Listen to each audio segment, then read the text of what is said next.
Good evening, inspired living saints of the Most High God. May gabi mga igsoon. Kumusta man ta? Nariyahan ba ta? Nabless ta sa tibok Sabbath? Praise God. So, our topic this evening, offering. For our present and eternal good, God has given us temporal and spiritual blessings. He enjoins upon us to become servants of His love, to impart to others the grace He has bestowed upon us. We are to act as His helping hand. So no narrow, indolent selfishness is to be cherished, mga igsoon. Kining kinaiya nga, okay, naipagkahakog, no? Cherish means, sa Tagalog, imo siyang tinatangkilik, o sa Bisaya, kining imuhang gunit-gunitan ba na siya? Sakto? Pagkahakog, selfishness, gihapon siya, no? Matawag gihapon siya selfishness. So, dili na to siya angay nga tipigan sa ato ang kasing-kasing kining kinaiya, no? Pagkahakog nga batasan. We are to inquire, mangutana kita sa Ginoo, Lord, what wilt thou have me to do? Unsa ako ang buhaton? Those who love Christ will love the souls for whom He gave His life and will daily reveal this love. Let the members of the church arouse. Let them not cherish a narrow, self-centered religion. Christ calls upon them to be earnest, energetic, persevering workers. Those who truly believe in Christ and truly love Him are drawn by Him to act a part in the great and grand work of heaven's love, givings to God for His unspeakable gift. So, makita na to mga igsoon, no? Diri pa lang daan sa illustration. So, we choose service, atong i-reject ang selfishness, and then we find purpose. So, here in illustration na ay pagpanghatag, okay, nagtinabangay, o unsa inyong nakita mga igsoon? Nagmukmok siya sa kilid, no? Okay. Nag-self-pity. So, naa siya sa panahon nga, naa siya sa kawaladon. For our present and eternal good, God has given us, balik-balik na din siya. Those who truly believe in Christ and truly love Him are drawn by Him to act a part in a great and grand work of heaven's love, giving thanks God for His, unsa siya, unspeakable gifts. Kining dili bitaw matupngan nga gasa. So, nilook at illustration mga igsoon, na ipagpanghatag, no? Nakaatiman bata nga mag-invite sa atong silingan, then pakanon nato sila sa to ang mga lamisa. And then kini naka-experience mo ani nagapanghatag og kwarta. Yeah, giving money. So purpose siguro, no, og uban pa nga sa gobyerno. Diba, naay paghinatagay, naay mga pagtinabangay, no? So, mo apil gyud ta migsuon sa buhat, sa gugma nga gikan sa langit, no? Choose service, reject selfishness, and we find purpose. Mo ni siya ang grand work of service, mga igsoon.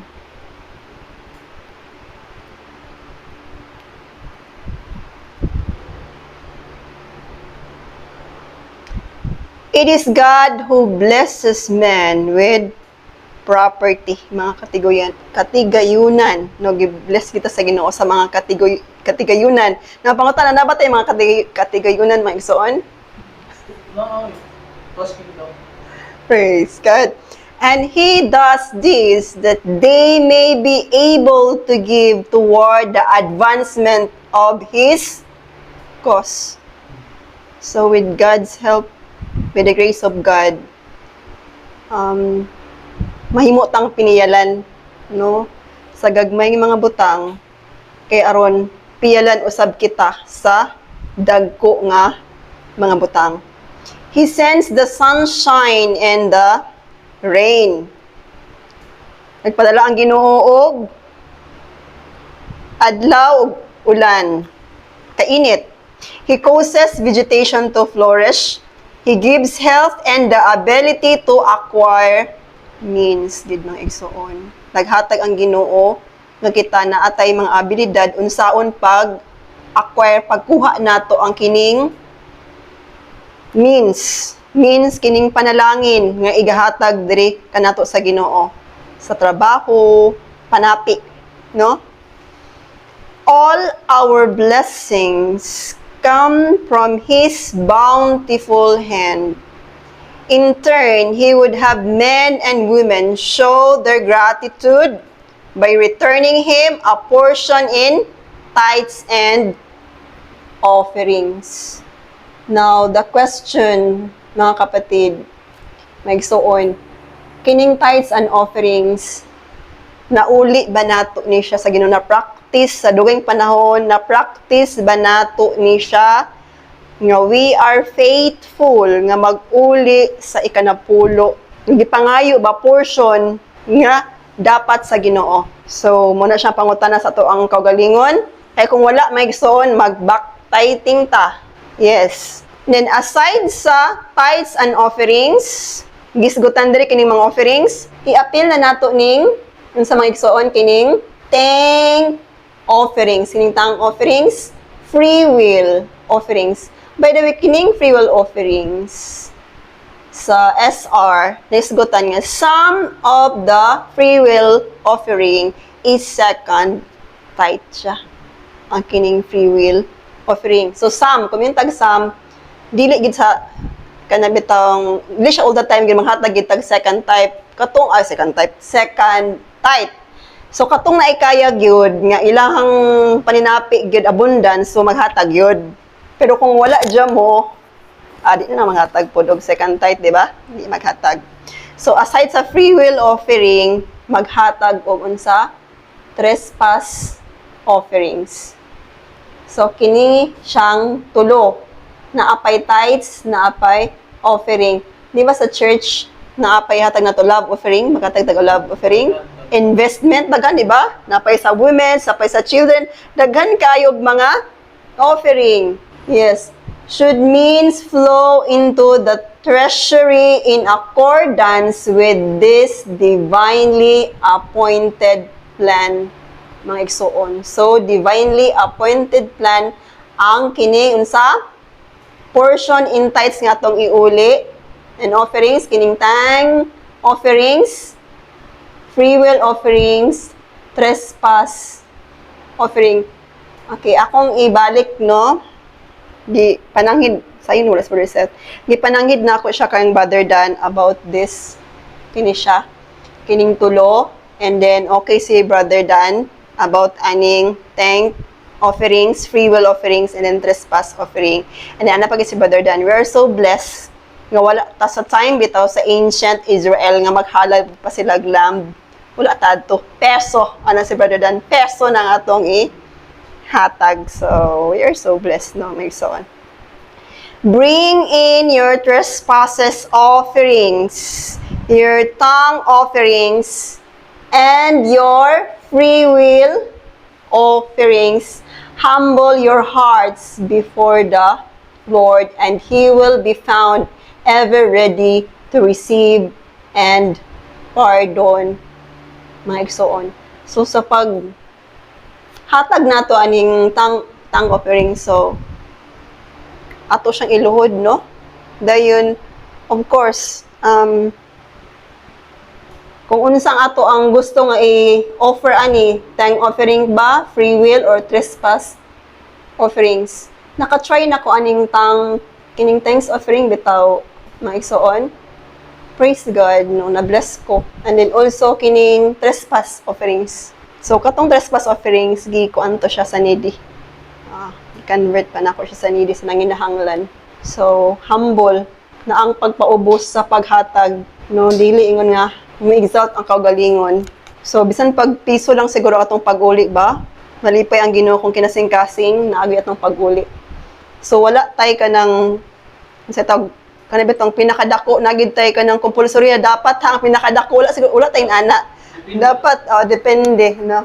Depende. Kay humble your hearts man before the Lord. Di ta makapaubos atong kaugalingon. Kung budiman bitaw, dapat ang isulod diri pinakadako 20. So, dili, no? So, praise God kay, and He will ever be found ever ready to receive and pardon. Kita na makadawat, anak mga igsoon, sa panalangin. So, you look at the illustration. We have here trespass offering, offerings of atonement. Pero ang atong nahimo no isa lang, nasabutan naman ni Sis Joy nga isa ra siya. So, i-retry ng offering, thanks offering, free will offering, trespass offering. So, offerings of praise and gratitude. So, ang kini siya, na ako'y nakuan po nga testimony, na ako'y kaila, dito po sa anido, ano siya. I-apply niya ang kining thanks offering, kay iyang iring kamatsunon ba, naghingalo na gid siya, kay nagdaot man ang iring, tapos di na gid siya, mukhaon bisag kanang paimnon og tubig, cat food, na di na gid siya. And then, nagluhod siya sa Ginoo, dahil na siya, yung ikuan bitaw katong pong testimony. Thanks offering to siya, pasalamat nga ayuhon na sa Ginoo ang katong iring. And then pagkataod-taod bitaw kay nabaskog ang iring. Siya amazing. Siya tinuod gid siya nga testimony na ayo gid ang iring pro tungod pud sa iyang pagtuo, no? Naapod ang pagtuo kay kung nag-offer pug kanya wala ba tayong pagtuo? Hindi po siguro tumayo ang iring, no? So na ang pagtuo mga igsoon, bisan pa sa atong trespass kini bitong nakita bitaw nato atong mga kaluyahon nga gabalik-balik bitaw. So natay mga overkamonon ba, so natay trespass offering pod nga kuan. Nakatabang pod ni siya kining trespass offering. Isa ko ani nga living testimony. Naapay mga few ana bitaw pangayoon gid sa Ginoo para mahimong overcomer. Many have waited to devote their means to God cause until they were laid on their deathbed. So, naiuban no, mga igsoon nga magulat na sa ilang kamatayon ba, and then, kining, ay sa pa bito din manghatag, ay sa pamanghatag sa ilang mga katigayunan. Pero naapoy testimony nga, ang usa ka dato, doon na gid siya mamatay, counting of days na lang gid ba ang iyang kamatayon. So, naka-decide siya nga, kind siya sa tanan, siyang silingan, sa iyang komunidad. So, nanghatag siya, kutob sa iyang mahatag. Kabalo mo magsuon, na-extend ang iyang kinabuhi. No? So, ang paghatag, makapalipay sa kasing-kasing, o ang langit magmaya. Magsuon. Kaya ang gugma atong na pakita. They have willed, a certain portion of their property to the work of God. Sa kining mga katigayunan ba? But wills are not safe. They are often broken, and the means does not follow into the channel designed by the donor. It is much better to give your means to God while you are in health and strength. So, samtang baskog pa ta, no? Nagsoon, kusgan pa ta, and then nata sa maing panglawas, manghatag na ta kung unsa man gid ang atong mahatag ang atong kusog, kung naatay ginagmay nga ma-share nato, mag-share ta basta bang sa Ginoo. A close, selfish spirit seems to prevent men from giving to God His own. So kining pagkahakog ba nga espiritu, no? So dili malipay ang Ginoo ani. The Lord made a special covenant with men that if they would set apart the portion designated for the advancement of Christ's kingdom, the Lord would bless them abundantly, so that there would not be room to receive these gifts. But if men withhold that which belongs to God, the Lord plainly declares, ye are cursed with a curse. Kini bitang instead, example sa tithes and offering, ato bitaw siyang i-withhold. Instead nga, para to sa Ginoo, iuli na to ang ikanapulo o ang second tithe, ang mga offerings, ato siyang gigasto. No, gigasto nato. Naka-try ba mo namin? So, ako naka-try gid ko. And then, nag-back tithe gid ko. Uli gid siya, kay para gid siya sa Ginoo. And then, Na-notice po na ako nga nagadaot-daot ko. Nagsakit-sakit ko ay. Pero, kung kuan day, wala ta kabalo nga kanang sala bitaw siya, di man po ta paninglan sa Ginoo. Pero kung kabalo na bitaw ta, niya nag-withhold bitaw, ato gyapon siyang ginakuan bitaw gihapon, kanang di na to siya ihatag ba. Instead nga, kana siya nga deadline, kana siya nga bulan, ihatag ni mo na nga tithes. Sa second month na lang, kay nara sa imo ha, wala ni mo gi hatag sa treasurer. So, di ta mag-withhold og tithes and offerings. Kay we are a curse. Mo rin ang natay ipang, ha? Pila ka kadugayon yung mutuan niya bayar. Oo. Inood, back-tithing gyud. Mo na kung palanginan kita sa Ginoo, i-bless tagmay sa Ginoo, mag-back-tithing gid ta. O mag-back-tithing gid ta. Wala kang level of church ang back. Back-tithing. So, God loveth a cheerful giver. So, God designs that the exercise of benevolence shall be purely voluntary, not having recourse even to eloquent appeals to excite sympathy.